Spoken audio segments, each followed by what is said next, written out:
Hello friends, welcome to my channel truth of share market. So discuss कर लेते हैं stock for 2 Feb 2024। देखो, आज बजट आया एंड बजट के बाद मार्केट में कोई मूवमेंट नहीं हुआ। इवन कल अगर देखा जाए तो एफओएमसी की कॉन्फ्रेंस भी हुई। यूएस मार्केट ज़रूर डाउन हुआ था, बट हाँ, उसके बाद फ्यूचर ने रिकवर किया एंड हमारा मार्केट वहीं, यानी निफ्टी की बात करूँ तो 21,750 के अराउंड ही, उसी के अराउंड 20-30 पॉइंट ऊपर, 20-30 पॉइंट नीचे। जबकि प्रीमियम अगर आपने देखी होंगी कल, तो ऑलमोस्ट 150 की कॉल एंड पुट दोनों की प्रीमियम थी। एंड उसके बाद क्या, वो प्रीमियम पूरी डिके हो गई। वैसे हमने कल ही डिस्कशन कर लिया था कि हाँ, डिके से आज बचना है।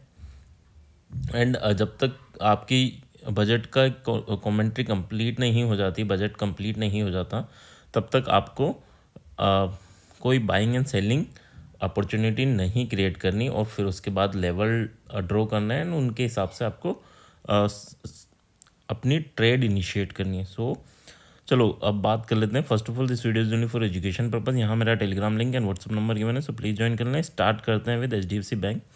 एचडीएफसी बैंक की बात करें तो देखो, बजट, एफओएमसी सब कुछ हो चुका है। जितने इवेंट थे शेड्यूल्ड वो सब हो चुके हैं। कल एक इवेंट है शायद, दैट इज़ कि टाटा मोटर का रिजल्ट आने वाला है ना, तो वहाँ पर आपको कुछ हरकत देखने को मिलेगी। एचडीएफसी बैंक की बात करें तो अब इन पे रिएक्शंस ज़रूर देखने को मिलेगा। जो भी बजट है, जो भी आपकी फेड की कॉन्फ्रेंस हुई, फेड की कॉन्फ्रेंस की एक बात जो इम्पोर्टेंट है वो आपको पता होनी चाहिए कि मार्केट एक्सपेक्ट कर रहा था कि हाँ, फेड अब ये बता देगा कि वो रेट कब से डिक्रीज़ करेगा, बट ऐसा नहीं हुआ। पॉवेल साहब ने ये नहीं बताया कि हाँ, वो नेक्स्ट या next to next times rate cut के बारे में सोचेंगे। ठीक है, तो that is a negative news for market, क्योंकि मार्केट एक्सपेक्ट करके बैठा था। इसी की वजह से यूएस मार्केट फॉल हुआ था, बाकी सब चीज़ें नॉर्मल थी।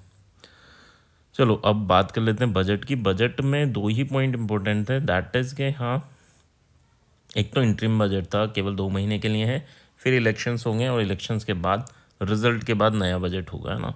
सो उसका इतना इम्पैक्ट आज मार्केट में देखने को नहीं मिला। इवन अगर हम बात करें स्टॉक्स की भी, एचडीएफसी की भी, तो पूरे दिन इसने एक रेंज में ही कंसोलिडेशन किया है। कल के लिए इंपॉर्टेंट क्या होने वाला है, 1470 अगर टूटता है तो 1480 एंड 1495 तक का मूवमेंट आपको देखने को मिलेगा इन एचडीएफसी बैंक। क्योंकि देखो, डबल टॉप ऑफ स्ट्रक्चर बना रखा है। ये टूटा, डबल टॉप टूटा तो ऊपर जाएगा, और नेकलाइन टूटी। नेकलाइन कहाँ है, 1458.5। ये टूटता है तो 1448 एंड 1438, यहाँ तक का मूवमेंट आपको एचडीएफसी में देखने को मिलेगा। सो लेवल इंपॉर्टेंट है। यहाँ बात कर लेते हैं एसएल की, तो हार्ड एसएल आपका रहेगा 1464.5। ठीक है, ऑलमोस्ट 5 पॉइंट का एसएल रहेगा।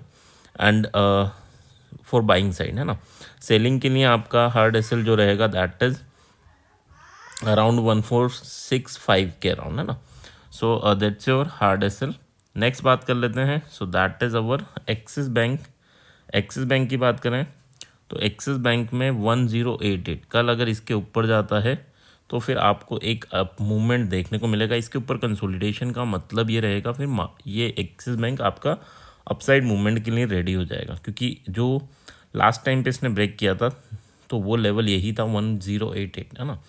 सो अगर 1088 अगर टूटता है तो 1098 एंड 1110 तक का टारगेट आपको मिल सकता है। एसएल अगर हम बात करें तो एसएल यहाँ पर छोटा सा एसएल लेके चलेंगे 1084 का। ठीक है, यानी 4 पॉइंट का एसएल लेके चलेंगे।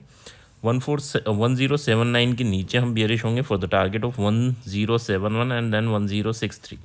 यहाँ पर एसएल की बात करूँ तो एसएल यहाँ पर हम लेके चलेंगे 1084 का। ठीक है, so that's your hard SL. Structure bullish होगा 1088 के ऊपर, एंड अगर 1079 के नीचे निकलता है तो थोड़ी बेरिशनेस आपको देखने को मिलेगी। ठीक है, लॉन्ग टर्म इन्वेस्टमेंट के लिए भी 1088 को रीअचीव करना, उसके ऊपर जाना एंड उसके ऊपर कंसोलिडेशन करना, उसे सपोर्ट बनाना इंपॉर्टेंट रहेगा ना। नेक्स्ट बात कर लेते हैं, so that is Reliance. Reliance में क्या है, 2863 के ऊपर निकलता है तो 2889 एंड 2905 तक के टारगेट आपको देखने को मिलेंगे। 2851 इज़ योर एसएल, बट ये एसएल काफ़ी बड़ा रहे इसमें, बट जो है वही है ना। 28 ये हार्ड एसएल है। सॉफ्ट एसएल अगर मिले हमें 15 मिनट की कैंडल का लो, सॉफ्ट एसएल रहेगा जो ब्रेकआउट करेगी या ब्रेकडाउन करेगी तो उसका हाई। तो अगर सॉफ्ट एसएल छोटा है तो आप उसे यूज़ कर सकते हैं 15 minute, 5 minute, 3 minute, but technical होना चाहिए एसएल, है ना। नेक्स्ट अगर बात करें 2844 के नीचे जाता है तो सेलिंग प्रेशर जनरेट होगा कहाँ तक, 2821 एंड 2805 तक। यहाँ पर एसएल की बात करूँ तो 2854 का आपका एसएल बनेगा फॉर सेलिंग साइड, ठीक है। So that's about Reliance. Next अगर हम बात कर लेते हैं so that is Infosys. Infosys कहाँ है, इन्फोसिस अपने ट्रेंड लाइन के सपोर्ट पे है ना। अगर आप ट्रेंड लाइन ड्रॉ करेंगे तो ट्रेंड लाइन के सपोर्ट पे, और अगर कल इसके नीचे ही रहता है तो आपको एक सेलिंग प्रेशर इसमें जनरेट होता हुआ दिखेगा। लेवल कौन से इंपॉर्टेंट है, 165859 के ऊपर जाता है तो 1665 एंड देन 1677 तक के टारगेट आपको इजीली देखने को मिलेंगे। 1651 के नीचे जाता है तो 1638 एंड 1621 तक के टारगेट आपको देखने को मिलेंगे। एसएल की बात करूँ 1655 आपका एसएल रहेगा for selling side and also for buying side, दोनों के लिए 1655 का ही एसएल रहेगा जो आज की क्लोजिंग है। एसबीआई की बात कर लेते हैं, एसबीआई का क्या चल रहा है तो 649.5 के ऊपर निकलता है तो 653 एंड देन 657.5 तक के टारगेट आपको देखने को मिलेंगे। नीचे की बात करें 646.5 अगर टूटता है तो 643.5 एंड देन 639.5 तक के टारगेट डाउनवर्ड डायरेक्शन में देखने को मिलेंगे। यहाँ पर एसएल हम 1.5 पॉइंट का लेके चलेंगे इन एसबीआई। सो स्ट्रक्चर आज सब ने यानी कंसोलिडेशन किया, बट हाँ एसबीआई ने अच्छा मूवमेंट दिया। नेक्स्ट अगर हम बात कर लेते हैं so that is Tata Motors. Tata Motors के रिगार्डिंग क्या है, टाटा मोटर्स का रिजल्ट है कल शायद, ठीक है। तो उसके रेस्पेक्ट में काफ़ी अच्छा मूवमेंट हो चुका है, अपसाइड काफ़ी अच्छा हो चुका है ना। तो अगर रिजल्ट पॉजिटिव है तो आपको ज़्यादा अपसाइड नहीं मिलेगा इसमें ना, तो अपसाइड के लिए हम प्लान नहीं करेंगे। बट हाँ रिजल्ट नेगेटिव हुआ या जितना एक्सपेक्टेशन थी उसके अराउंड भी हुआ तो हम एक सेल ऑफ देखने को मिल सकता है इन टाटा मोटर्स। सेल ऑफ का मतलब ये नहीं है हम सेल करके बैठ जाएंगे, हम सेलिंग अपॉर्चुनिटी का वेट करेंगे। अगर 876.5 टूटता है तो फिर हम सेल करेंगे for the target of 865 and then 855।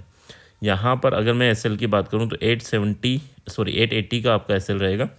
881.5 टूटता है तो 888.5 एंड देन 896.5 तक के टारगेट आपको अपर डायरेक्शन में देखने को मिलेंगे। 879 का यहाँ पर एसएल रहेगा। So that's about Tata motor.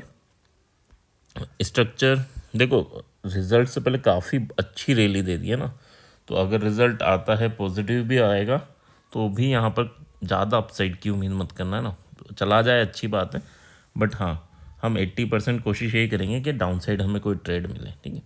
Adani enterprises की बात कर लें तो अडानी इंटरप्राइजेज़ ने काफ़ी अच्छा मूवमेंट अपसाइड दिया, फिर उसमें कंसोलिडेशन हुआ और ये जो पैटर्न है ये थोड़ा बियरिश पैटर्न है ना, और इसका एसएल आपका इन दोनों का हाई रहेगा। हो सकता है आपको एक प्रॉफिट बुकिंग देखने को मिले, बट हाँ हम लेवल टू लेवल की ही बात करेंगे, फालतू ये चीज़ें नहीं कि पैटर्न क्या बन रहा है या क्या ये चीज़ें क्या हैं, इनसे हट के हम केवल लेवल टू लेवल, क्योंकि बड़ा प्लेयर जो है वो लेवल टू लेवल ही स्टडी करता है, लेवल टू लेवल ही ट्रेड करता है। उसे मतलब नहीं है ना, वो एल्गो ट्रेडिंग करते हैं, वो कंप्यूटर पे सॉफ्टवेयर में डाल देते हैं कि हाँ इस लेवल पे आए तो हमारी बाइंग कर लेना। ये नहीं डालते कि अगर हमारा इंगल्फिंग पैटर्न बने या हैमर बने तो बाय करना, ये चीज़ें नहीं होती है ना। तो इन चीज़ों को समझ के चलना। 3125 के नीचे जाता है तो फिर आपको 3070 एंड देन 3020 तक के टारगेट देखने को मिल सकते हैं। 31660 के ऊपर जाता है तो 3200 एंड 3250 तक के टारगेट आपको देखने को मिल सकते हैं। एसएल की बात करूं तो एसएल यहाँ पर आपका बनेगा 3145 फॉर बाइंग साइड, यानी कि ऑलमोस्ट आपका 15 पॉइंट का एसएल है ना। और अगर सेलिंग की बात करूं तो सेलिंग के लिए आपका 3145 का एसएल बनेगा, वही एसएल रहेगा, यानी इधर 20 पॉइंट्स का रहेगा, ठीक है। तो अच्छा सेटअप है, अच्छा है, इसको कल ट्रेड कर सकते हैं हम। आई होप यहाँ तक चीज़ें क्लियर होंगी। क्लियर हैं तो please like and comment and thank you.